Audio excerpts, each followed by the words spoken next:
In this video, we're going to talk a little bit about trimming. In a normal process, you take something that you've thrown on the wheel, and when it's about halfway dry, or a stage we call leather hard, you'd come back and clean up the bottom a little bit. You might cut a foot ring into it. So here I've cut away from the shoulder when it's upside down and the interior to leave just a ring of clay.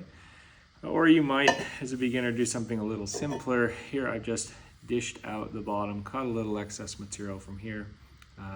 But I have, because of this dish, minimized the amount of contact to just this exterior ring.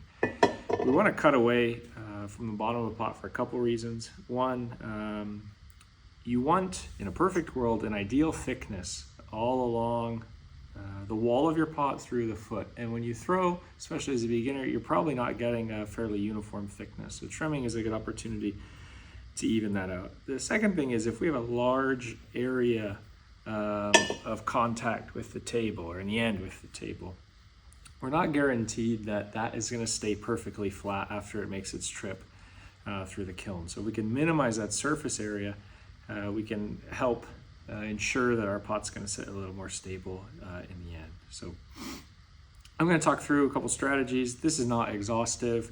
You can make fancier feet than these, but a good starting point if you're working to learn how to trim or working to get better on your trimming process. So I have a few pots prepared over here. I've already thrown these. I've cut them from a bat.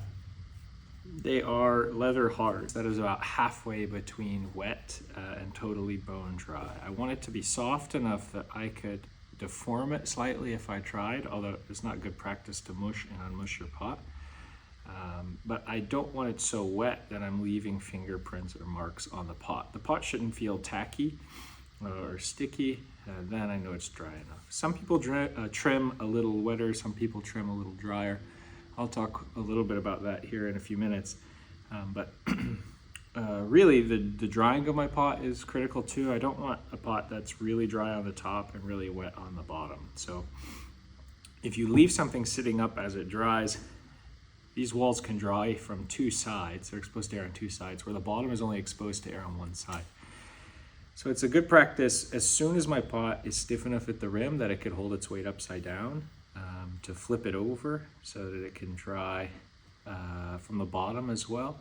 This will take a little longer to dry the walls, because now they're only exposed to one side of air, but the whole pot then is exposed to one side, so it can dry a little more quickly. In a perfect world, your pot is a uniform dryness throughout. You don't have drier parts or wetter parts. Sometimes you'll see a gradient along the pot where the rim is a little drier. You're probably gonna run into a few troubles. You want the pot to be fairly uniform in how wet it is. We're gonna take that pot once we've got it and come here to the wheel. In a perfect world, we would have X-ray vision so that we could see how thick the pot is through the walls and through the floor. We don't have X-ray vision, so what I often do is put an inside hand, an outside hand, and with some practice, you can feel the thickness and sort of the relative thickness of probably your walls up near the rim are the thinnest, and your walls as a beginner are going to be a little chunky near that transition from wall to floor, and your floor may be thick, maybe not, depends how you threw it. So I'm trying to feel that thickness and imagine it in my head. I'm going to bring it to the wheel to start the trimming process. There are a number of different ways we can attach this to the wheel. You can wet the wheel head, and if you have a relatively, well, a really flat level rim, we could suction the pot to the wheel. We could also have a little pad of clay to stick the pot to it. We can, like I'll demo here, take little lugs of clay and attach the pot to the wheel. You could use a chuck and set the pot over. This is a bisque chuck that lives here in the studio. You could have a leather hard chuck, especially if you're doing repeat work. You could have a chuck that would work well. Maybe you're throwing a weird shape like a bottle and you need to trim it. I could have a chuck where I could stick the neck in between. You could trim with a foam bat. This works for wide, low things, plates or blades. Works well for that. You could use a fancy chuck like a Giffen grip, but today I'm not going to get that complicated. And really, to be able to do it with clay isn't too hard, and most things it works pretty well. So we'll start with there. Start there. What I'm gonna need to do is take my pot here, and I'm gonna try to recenter it on the wheel. You know, I've thrown it this way, now I've brought it back to the wheel this way. And I like to start centering by eye. You know, I've got the rings on my wheel to help me a little bit. I can sort of approximate where it is. I'm gonna push mine off a little bit to demonstrate something here. And then what I wanna do, without attaching or anything, is just slowly turn my wheel on. My wheel's turned off. Slowly turn my wheel on, because what I'm trying to do here is get this as close to center as I can. You could be really fancy and you could tap center your pot. You're gonna ruin a lot of pots to get there, or spend a lot of time practicing with not a pot. So you could try that, but rather here I'm gonna show you two different ways we can get this pot recentered. The way I like and works well for my brain is to stick a finger out. My finger here is stationary. I got my wheel on slow, and I'm just looking, where does the pot come closer? Where does it go further? Where does it come closer? See, right about now, it's a little closer. So I'll pause my wheel. Where the pot is closer to my finger, it means it's too far towards me. So I'll push away just a smidge, put my finger back in space, and repeat that process. So there I'm a little closer. And my goal is to get this as close to the center as I can. Now, sometimes you have a little skirt, a little flare here, right at the corner that's not in the same shape as the rest of your pot. So when I'm looking where to center, I'm not actually looking at this very top edge. I'm looking down the pot a little. Or sometimes you got a pot that got a little warped as you took it off. You may want to look down the wall a touch. Your pot probably won't be perfectly cylindrical. This one here is not. It's warped just a smidge. But you can do as best you can to get it close to the center. That's not too bad. I like the finger method. Some people finger method doesn't resonate with your brain. Another method we can do is to draw a few circles. I don't think I have a needle tool in front of me. Normally I'd use a needle tool. I'm gonna use a pencil because I have a pencil next to me. Same sort of idea. Do it best you can by eye. And then what I'm gonna do, turn the wheel on slow, take a sharp tool and just draw a line in the center to form a circle. And then here we can see, okay, this circle is in the middle, but the pot is further that way. There's a greater distance here. That means the pot is too far in that direction. So we can shift the pot over a little, draw another circle just outside the previous, and then look here to see, actually that's pretty good. Look here to see which way the pot needs to go. I get confused by all these circles, even working in to out. It's a little too much for my brain. So I like to do the finger, but you may like the circles. Experiment. Once I've got the pot here, I've done all my work to get it centered. So don't futz with it. Don't knock it accidentally. Don't turn your wheel on really fast. What I need is a couple little lugs, just little bits of clay like the size of baby carrots. Clay from the bag is going to be wet enough. Any drier than that, it's not going to have quite enough stick. This is some reclaim, it's a little softer, but I've got my 3 is what I usually use, 3 little lugs. I'm going to put my hand on top of the pot to keep the pot in place, put a little downward force, and then take my lugs here, and I'm going to push down with my thumb into the wheel so they stick into the wheel, and then I'm gently going to push over into the pot. If your pot is too wet here and it's really squishy, you can really triangulize your pot here. So you want to make sure your pot is dry enough for this. So I'll do that, rotate my wheel manually, hand down, squish down to the wheel, squish over into the pot, and we'll repeat that process here on the third side. So now I've got my pot secure, although it's not super secure. That is, don't push really hard against it because your pot may fall off and go running around in your splash pan. So remember how to shut your wheel off. There you can see, it's nice and secure. Before I start trimming it, I want to talk a little bit about tools. Most beginner kits have tools like this. You have this trimming tool. I've heard it called a teardrop tool. You see teardrop, or a Snoopy, like the character Snoopy. Here's his nose. That sort of tool. And they also have a loop tool that's flat on one end, round on the other. Those are pretty common tools you run into. Although there are others. One of my favorites is this tool from Mud Tools. They call it the Dual tool. It's got two different ends that have two different cutting profiles. You can get other tools like, here's another sort of trimming tool, or another sort of loop tool. There are many options. Some people make their own tools. You want to be able to cut, you want something with an edge.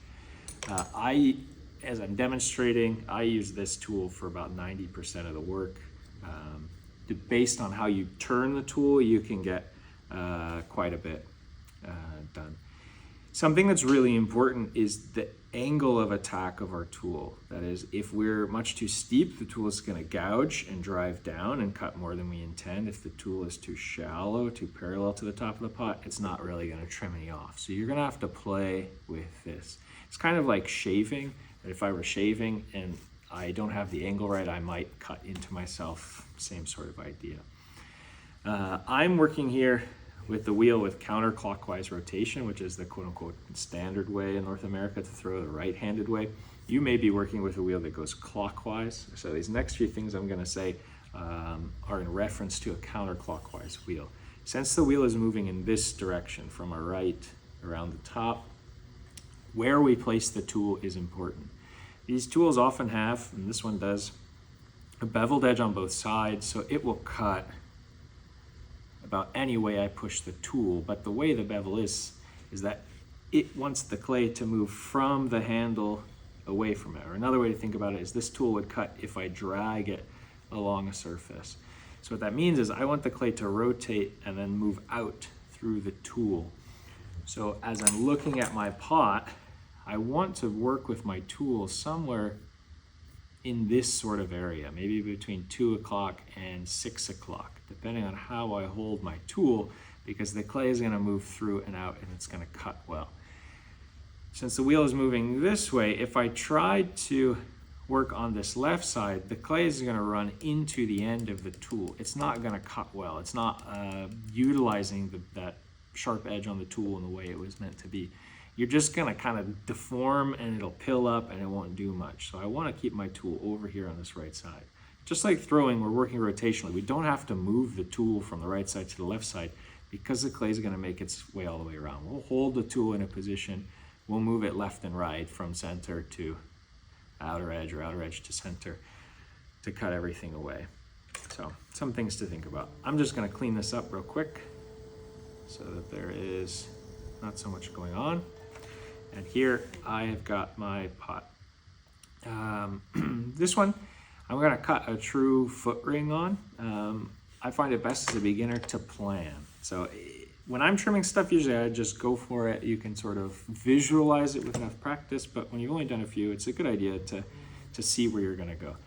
I've still got this pencil. Normally I would use a needle tool, but I'll mark the outer edge of where I want that foot ring to be and the inner edge of where I want that foot ring. So between my two pencil marks, I'm gonna keep.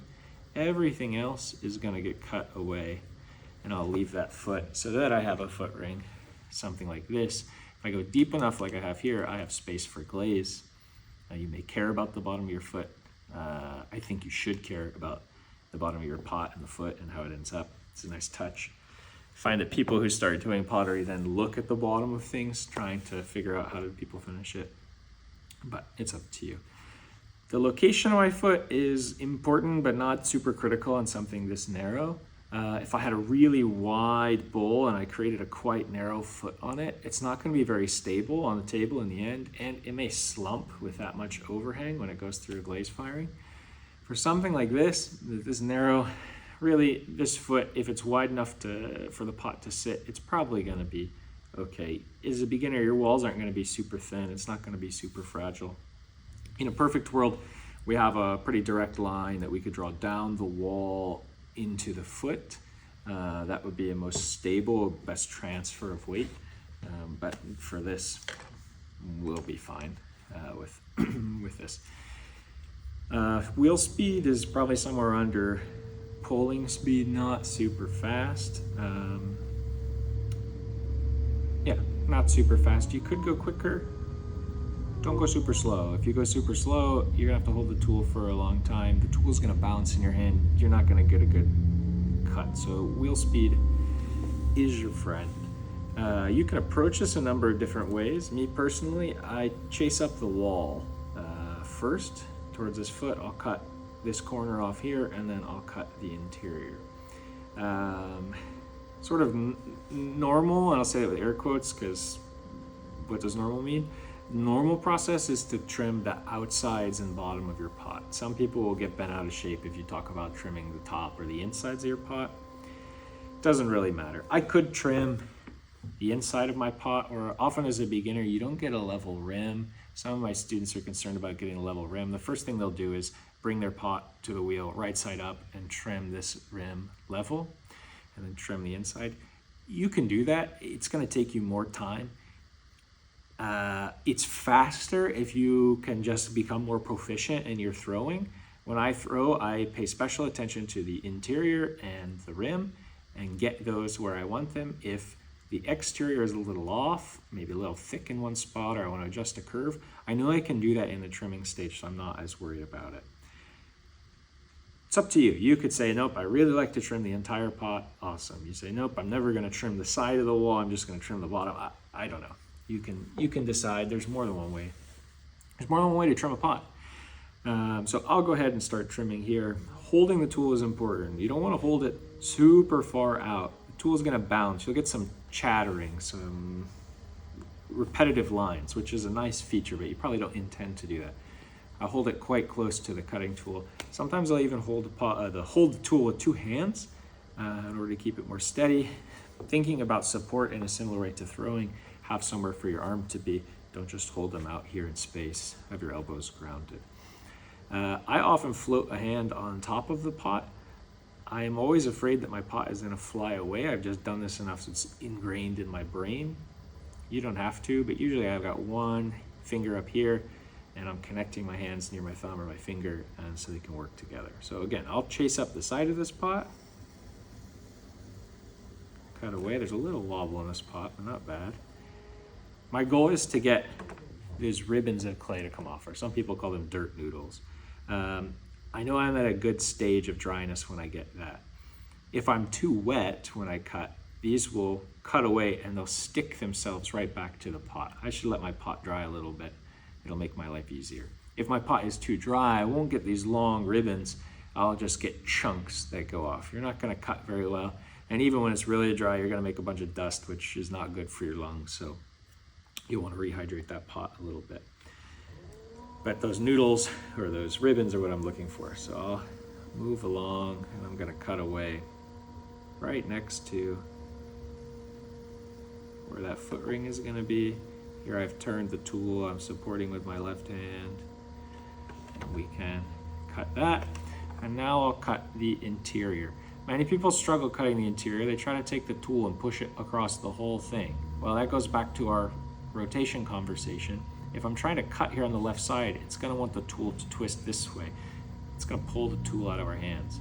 So I want to work from the center, but just on this right side. So often I'll take a tool and I'm going to, I don't know if this will come through on camera well, tilt the tool, just roll the tool into that spot. Or I'll show the top camera, roll that tool into that spot in order to do it. Really though, my first pass, I often use the point of this tool, start here in the center. Here you see I've turned it so I can use the pointed end, supporting with my left hand. I'm gonna start in the center and walk to the right. Just trying to get the first pass to move a lot of material. I'll come back and do a second pass at that. With practice, you can be a little more aggressive. You can cut more material as you go.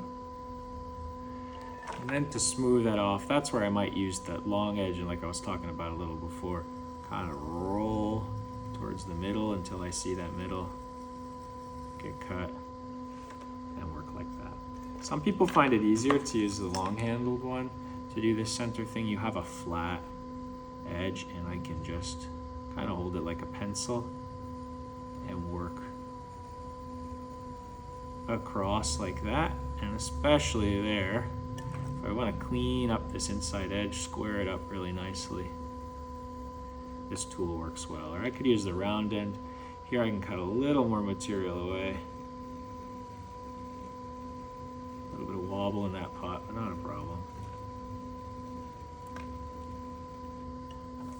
And I could get that foot ring sorted out pretty well. I do have here a little bit of a sharp edge is rolled up as I've cut. You want to clean this away, smooth this up. I'll even bevel it a little bit. The reason is this is what's going to contact my table in the future.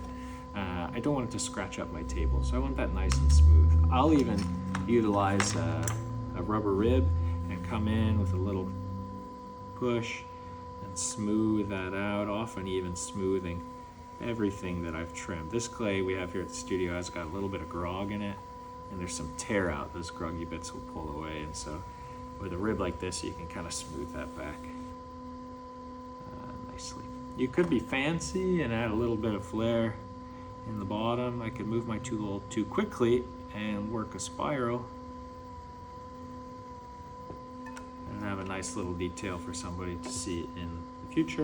You could also work on the sides, add some, I'll do it here on this pot, add some little lines. See, there's a little dance in this pot here. It's because I took this one off the bat too fast. It got misshapen a little bit.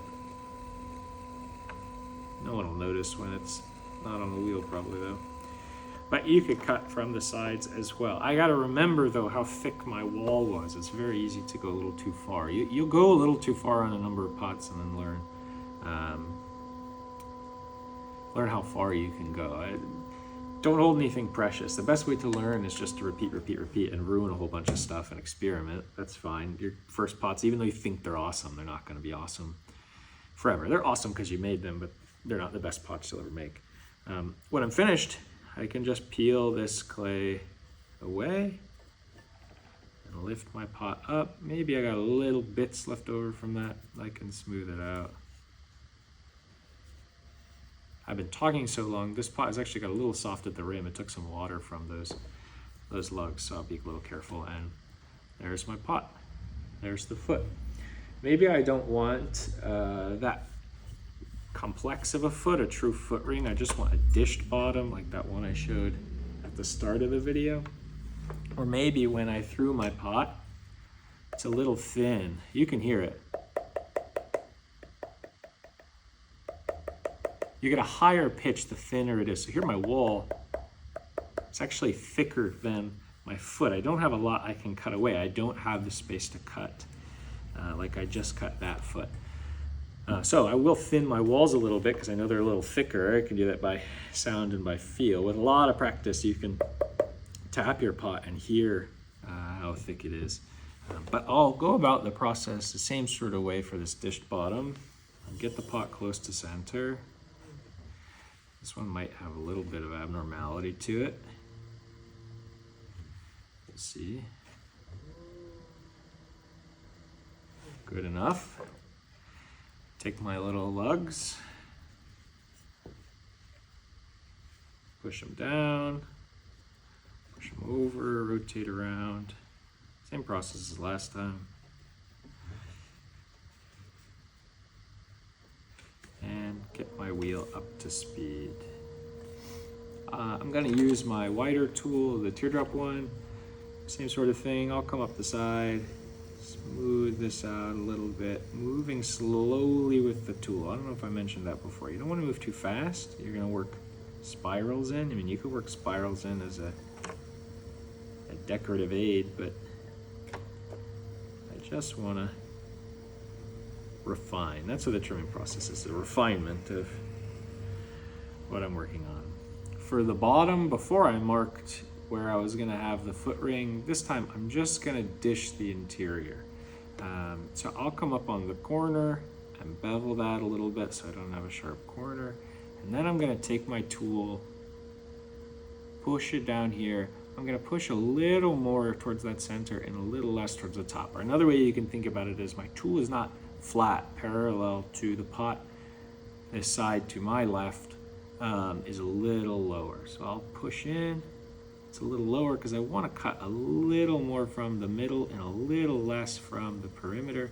My pot's a little soft, like this one's soft enough. Actually deflecting or bending the pot a little bit. My goal here is just to make it so the inside of this bottom isn't going to make contact with the table, but the outside is. I don't have to go much. 1/16 of an inch, like 1.5 millimeters, not terribly far, and we can get that. I'll come back with a rubber rib, smooth and compress. We can get a pretty clean foot pretty quickly. Now I'm not going to be able to glaze the inside of this. I don't have enough distance, but just like this pot, it'll just have a raw bottom, which is fine. This method works really well if your pot's a little wonky, it's a little irregular, maybe it's a little out of round, and you don't want the difference between an oval body of your pot and a round foot. It'll sort of feel misaligned. This forgives quite a bit. We can see if our depth is good if we lay a tool. This tool's dirty, but lay a tool over the top. It probably doesn't come through on camera, but I can see there's a little space underneath. Or what I don't have next to me is a clear plastic ruler. I can lay that across and then we can see pretty well. And I can end up with a nice foot. These are gonna get handles later today. And ta-da, there we go. A little more uniform thickness, dealt with some excess on the bottom, minimized our contact area, and we'll have a pot that works pretty well. So good luck.